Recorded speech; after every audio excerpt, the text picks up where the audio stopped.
A few weeks ago, I sowed some vegetable seeds, and now they've grown enough to be transplanted into their individual pots.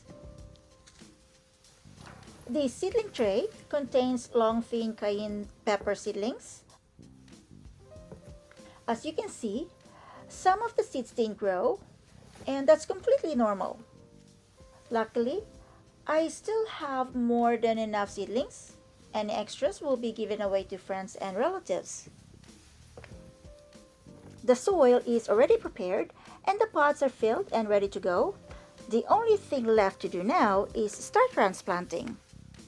I usually gently squeeze the bottom of the cell to loosen the soil and roots, which makes the seedling easier to remove.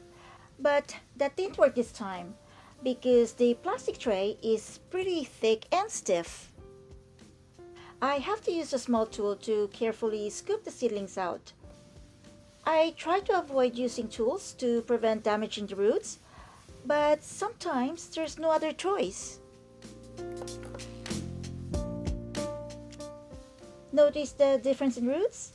One seedling has more developed root system than the other. I just can't bring myself to throw away a healthy seedling and let it go to waste. The seedlings are still small, but I'm moving them into individual pots to give the roots more room to grow. Giving the roots extra space helps the plant grow stronger and healthier before they're eventually moved outdoors. When seedlings stay crowded together for too long, they start competing for water, nutrients, and root space, which can lead to weak and thin growth. Here's an example. Both of these seedlings are growing in the same cell. Notice how one seedling is bigger than the other. Since the cell is very small, the amount of nutrients and root space in the soil is also limited. So the seedlings end up competing with each other. Usually, the stronger seedling takes up most of the nutrients and grow faster, while the weaker one starts to lag behind.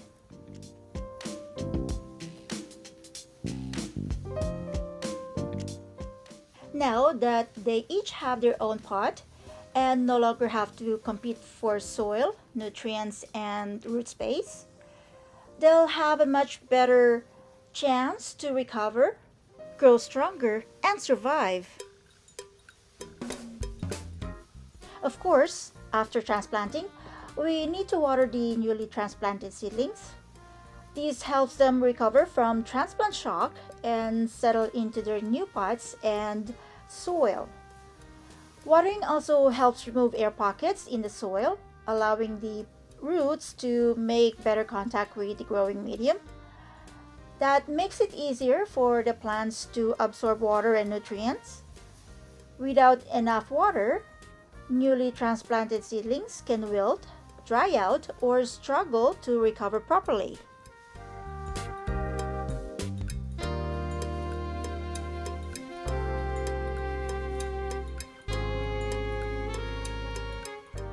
These are the Long Arapaho pepper seedlings. Only about half of the seeds germinated so far. The others might just be slower or delayed in germinating, which can happen sometimes. But that's okay, because I already have more than enough seedlings here to keep and share with relatives.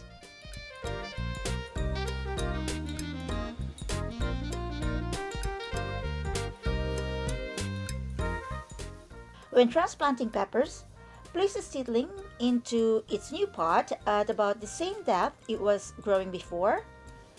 Peppers generally should not be planted deeper. Gently fill in the soil around the roots and lightly press it down to remove air pockets.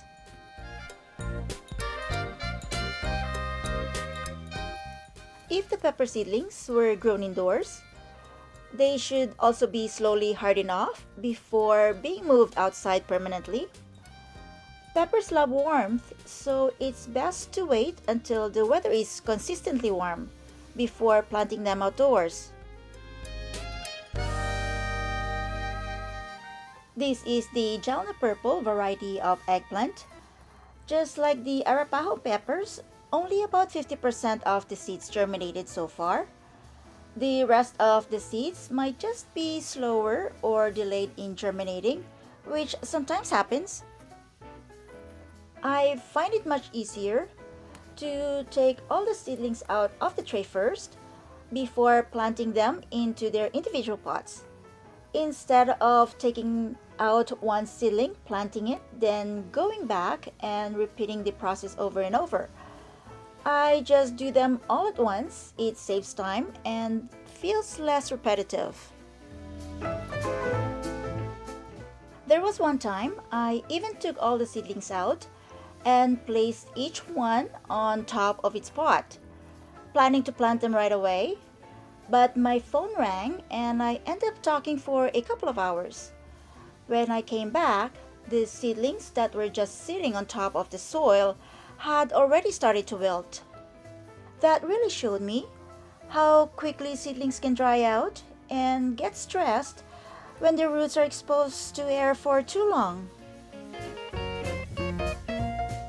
Seedlings should be transplanted right away because the roots are very delicate and can dry out quickly when exposed to air.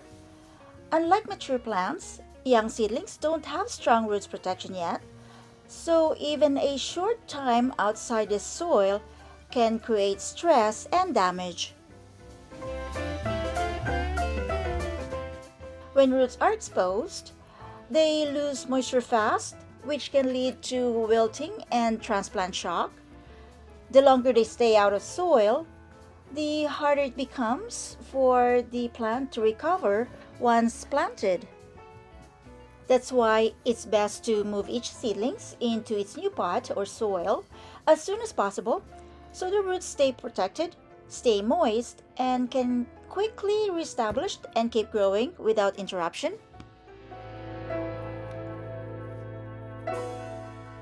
Eggplant seedlings are transplanted almost the same way as peppers and tomatoes. They can be a bit more sensitive to cold and root disturbance, so gentle handling really helps. After transplanting, keep them in a warm, bright spot, but avoid strong direct sunlight for the first day or two while they recover from transplant shock.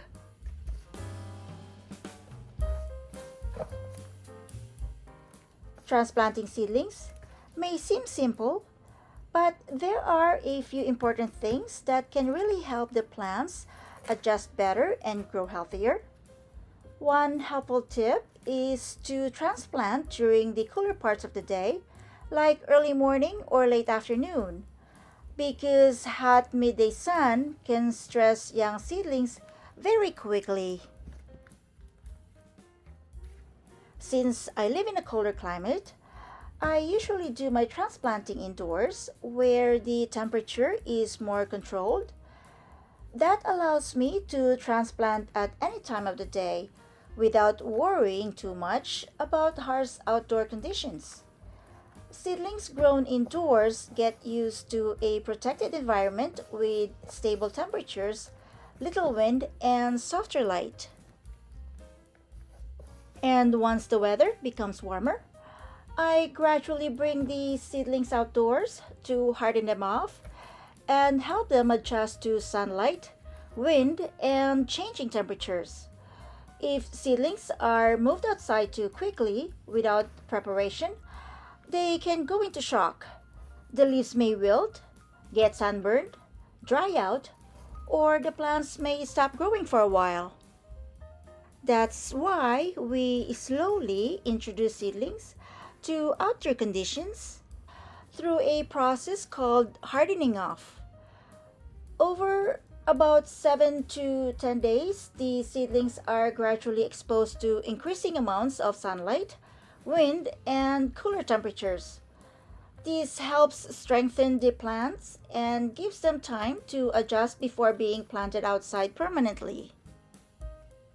Think of it as giving the seedlings time to train for outdoor life instead of exposing them to harsh conditions all at once. After transplanting, don't forget to water your newly planted seedlings.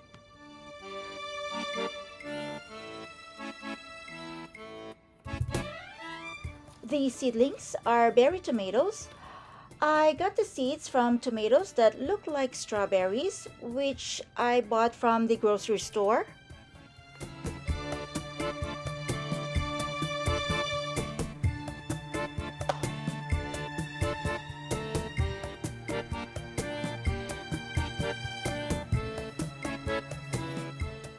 Tomato seedlings are one of the easiest plants to transplant because they handle transplanting very well and can even grow extra roots along their buried stems. Once the seedlings have at least one or two sets of true leaves and a healthy root system, they're ready to be transplanted. Unlike peppers and eggplants, tomatoes can be planted deeper than they were originally growing. You can bury part of the stem because tomato stems can develop extra roots underground, which helps create a stronger root system. After transplanting, water the seedlings well to help settle the soil and remove air pockets. Then, keep them in warm, bright location, but avoid strong direct sunlight for the first day or two while they recover from transplant shock.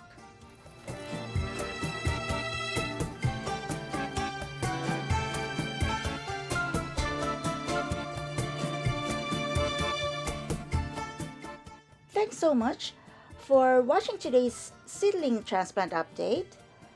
It's always exciting to see these tiny seedlings continue to grow stronger little by little.